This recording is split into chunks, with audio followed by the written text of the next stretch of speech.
अस्सलाम वालेकुम, क्या हाल है? तो मिले आज माशाल्लाह से प्यारी-प्यारी, छोटी-छोटी नन्ही गुड़ियों से।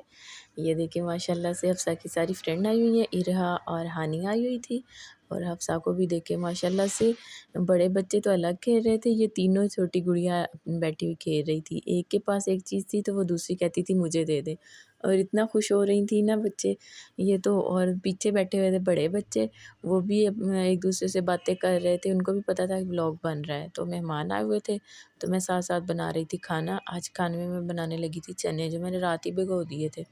तो मैंने टमाटर छील के 2 पीस करके इनको टमाटर भी डाल दिए, इनके अंदर ज़ीरा, सूखा धनिया, लाल मिर्च, हल्दी और नमक, प्याज़ और ये सारा डाल के मैंने ना इसको कुकर में रख दिया था, डाल दिया और ये अदरक लहसुन का पेस्ट था, तो वो भी फ्रीज़ हुआ था, उसको मैंने रखा थोड़ी देर बाहर, तो वो भी मैंने इसके अंदर डाल दिया। साथ ही मैंने जितनी मुझे ज़रूरत पानी की थी, पानी भी मैंने अपने हिसाब से डाल लिया था और साथ-साथ मैं बनाने लगी थी पकोड़े, क्योंकि कुछ गेस्ट आए हुए थे, तो ये देखिए हाजरा की दादों ने कटिंग कर दिया था प्याज़, टमाटर और प्याज़ और आलू वगैरह। तो ये साथ कुछ मसाले थे, वो भी मैंने रख लिए, बेसन भी निकाल के रख लिया था, साथ ये कसूरी मेथी तो वो भी रख ली थी और बड़ा-सा पैन लेके मैंने इसमें पतीली में मैं सारा इसका मिक्सचर बनाने लगी थी। उसमें मैंने आलू और प्याज़ वॉश करके धनिया वो डाल लिया था, कसूरी मेथी भी डाल ली और साथ ये मैंने मसाले वगैरह डाले, बेसन डाल के, तो इनको मैं अच्छे से हाथ के मदद से ना इनको अच्छे से मिक्स करती।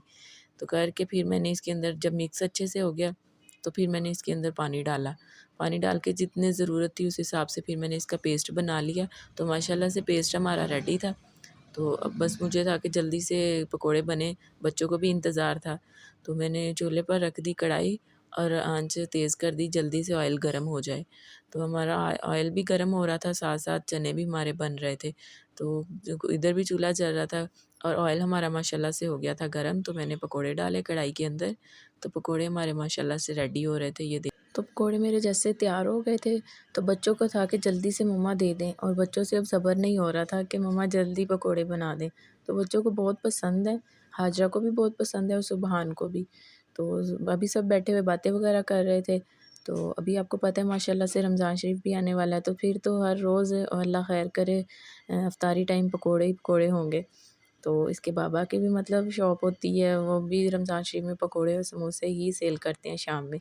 तो फिर मेरा तो काम कुछ ज़्यादा ही बढ़ जाएगा समोसे बनाने, पकोड़े बनाने इनके बाबा के साथ। तो ये देखिए माशाल्लाह से साथ-साथ हो गए थे रेडी पकोड़े हमारे, तो मैंने प्लेट में निकाले सारे पकोड़े और रायता बनाया, साथ केचप वो मैंने रख दिया था बाहर। जैसे पकोड़े हमारे कढ़ाई से निकल रहे थे, मैं साथ-साथ बाहर भेज रही थी, तो बच्चे खा रहे थे माशाल्लाह से और सबको बहुत पसंद आए। तो माशाल्लाह से पकोड़े बहुत क्रिस्पी बने हुए थे और सबको बहुत पसंद आए और नमक मिर्च भी इनकी बिल्कुल पूरी थी। तो बहुत ही मज़े के पकोड़े थे और रमज़ान शरीफ में भी हमारी शॉप से सबको ही पसंद आते हैं पकोड़े और पकोड़े भी बना रहे थे साथ-साथ माशाल्लाह से चने भी हमारे गल गए थे। तो इसमें ऑयल डाल के चने को अच्छे से भुनाई करने लगी थी और गैस चली गई थी। तो मैंने इसको सिलेंडर पे रख के फिर सालन बनाया।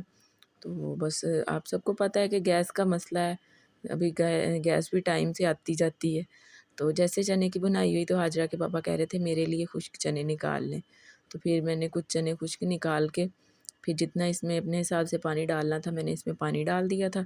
तो इसको कुछ देर के लिए मैंने हल्की आँच पे ना रख दिया पकने के लिए और साथ धनिया भी कटिंग करके रख लिया था वॉश करके। तो माशाल्लाह से सालन हमारा हो गया था तैयार। तो बस इसमें धनिया डाल के चूल्हा मैंने बंद कर दिया। तो माशाल्लाह सालन तैयार था। तो अब मैं चलती बाहर किचन से बाहर चली गई क्योंकि अभी बैठे हुए थे सब मेहमान।